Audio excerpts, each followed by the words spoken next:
भी अभी तब पटना साहब से आए जत्थेदार सावधानी जी का, थोड़े में सब कुछ सुना।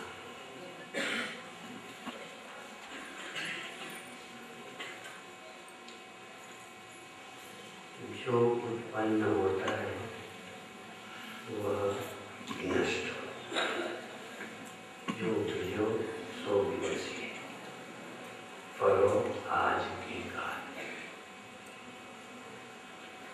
देखना भी उपजता है, देखना खो जाता है, सुनना उपजता है, खो जाता है, जानना उपजता है, जानना भी खो जाता है।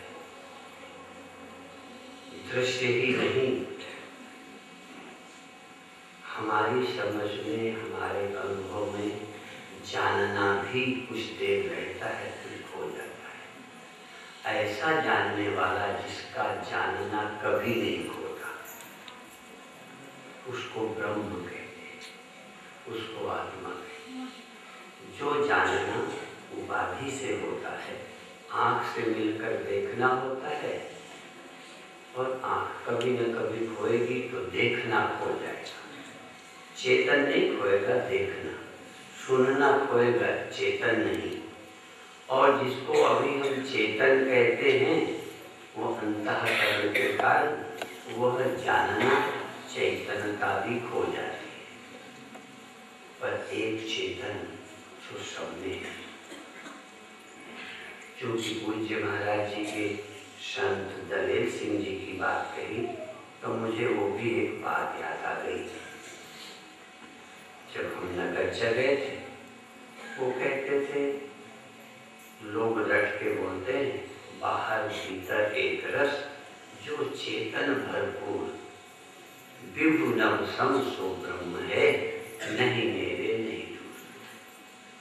वो कहने लगे मेरे लिए तो रट के नहीं बोलते, ये तो उनका प्यार है, आशीर्वाद है। चेतन बाहर भीतर है। गुरु महाराज के नवे गुरु जी की वाणी से भी यही बाहर भीतर एक हो जाने, ये गुरु ज्ञान बताई। जन नानक गुरु आपा जिन्हे मिटे न भ्रम ही कहे। अभी हमारा आपा क्या है? जो क्षण भर है, देह क्षण भर है, इंद्रियां क्षण भर है, जागना। ये जगना हमारा कौन परमानेंट? जगना हो जाता है। अर्थात यदि जगना ही जीवन है तो जगना सुबह आया सांझ गया। यदि इसी का नाम चेतन है तो ये जड़ हो गया। जागृत में चेतन, सुसुप्ति में जड़ हो गया। पर चेतन तो सुसुप्ति में भी जड़ नहीं होता, और जागृत में ये कह सकते हैं चेतन और विशेष डबल चेतन हो जाता है। वो डबल वर्क हो जाता है। जैसे कभी कभी मैं समझाने के लिए आम जनता के लिए सरल करता हूँ। जैसे ये है, ये आपके सामने है, अभी इसी में एक चीज और पैदा हो, ये पैदा हो। यदि मैं पूछूं कि ये क्या है तो सबका उत्तर होगा सरल से सरल। एक बच्चा भी आए उसको भी समझाने की कोशिश करूंगा कि वो इसे कहेगा गांठ है। अब कपड़ा गांठ से इधर भी है, गांठ के बाहर और गांठ के बाहर। कपड़ा वस्तु गांठ के बाहर भी है, चारों तरफ है गांठ से, पर गांठ में भी है। गांठ में हमको एक तो वो है जो कपड़ा, एक वो है जो गांठ, और गांठ थोड़ी देर रहेगी।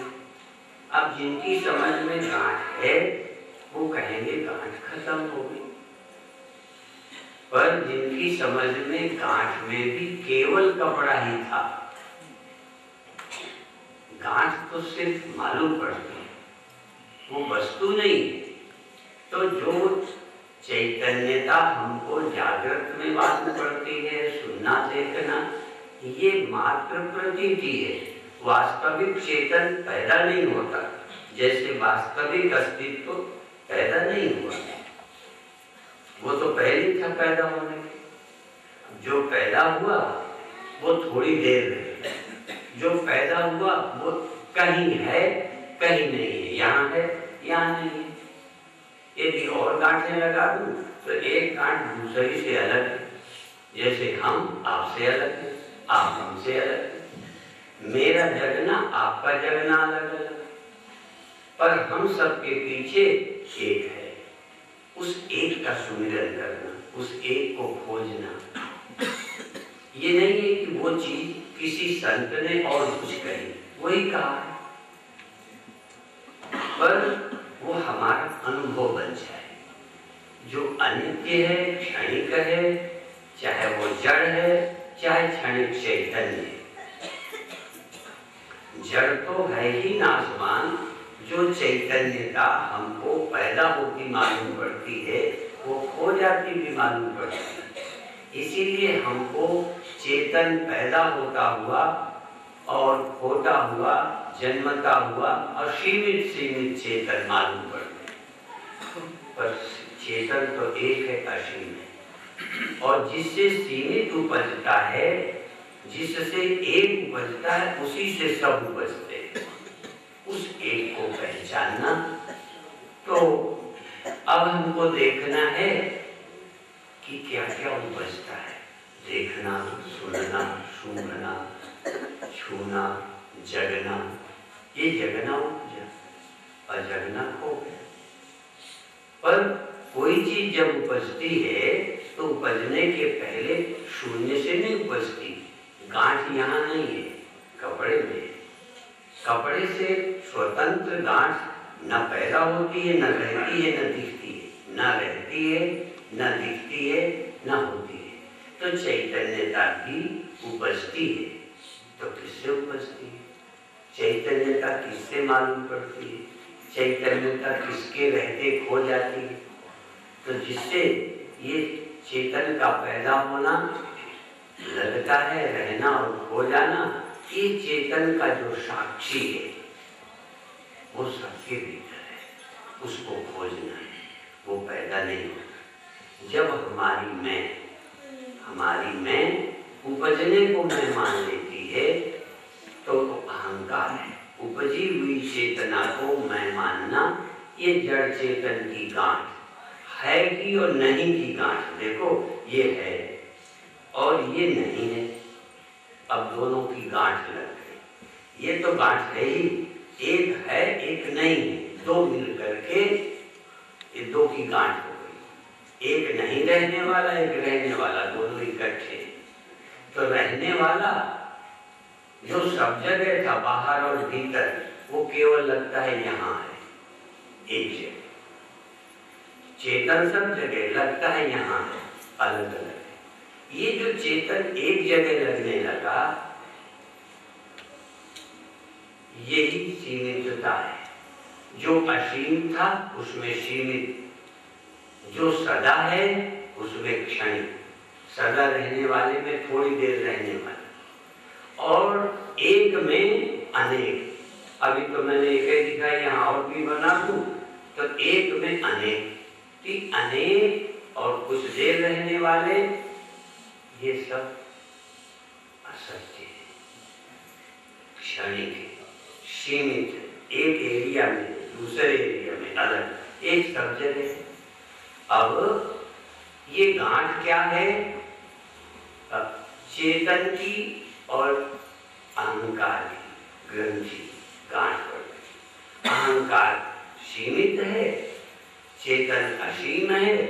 चेतन और अहंकार इकट्ठे मिलकर हम मैं लग गए।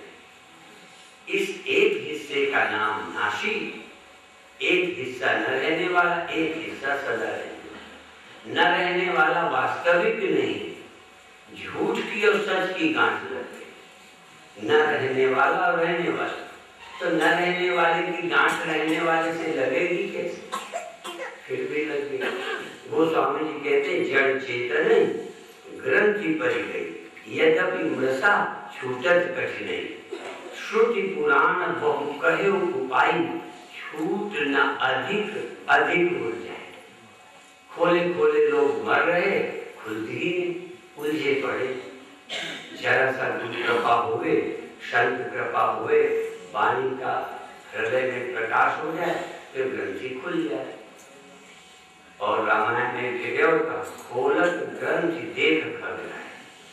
जब कोई ग्रंथि खोलने ध्यान में बैठता है सुमिरन में, तो विघ्न अनेक करे का माया। माया विघ्न करती है, संसार के विषय चिंताएं याद करके खोलना भूल जाता है। सुख में भी भूल जाता है, दुख में भी भूल जाता है, जवानी में भी भूल जाता है, बुढ़ापे में भी भूल जाता है। खोलना का समय ही नहीं मिलता। जिसको समय मिल जाए भाग्यशाली को, जीवन धन्य होता है। फिर कुछ पाना बाकी नहीं रहता, कुछ खोने का भय नहीं रहता, किसी का खतरा नहीं रहता। क्या कोई अकाल पुरुष को कौन मारे? अकाल पुरुष कौन अनेक है जिससे आपस में लड़ाई हो जाए? जहाँ अनेक हैं वहीं बैरी हैं, मित्र हैं। इसलिए बैरी मित्र समान, वहाँ बैरी और मित्र बराबर हो जाते हैं। क्षमा शत्रु मित्र, वहाँ कोई नहीं, एक सत्य है, एक चेतन। इसलिए इस सत्य का सुमिरन कर सकते हैं। 2 मिनट के लिए नाम सुमिरन करके अभी छुट्टी लेंगे, देर बहुत हो गई है। यद्यपि दिवस बिताया खाएकर, रहन बिताई सोए। रात सो के बीत जाती है और दिन कमाने खाने में, तो ऐसा समय कौन निकलेगा? तो या तो खाने वाला थोड़ा समय बचाए या सोने वाला।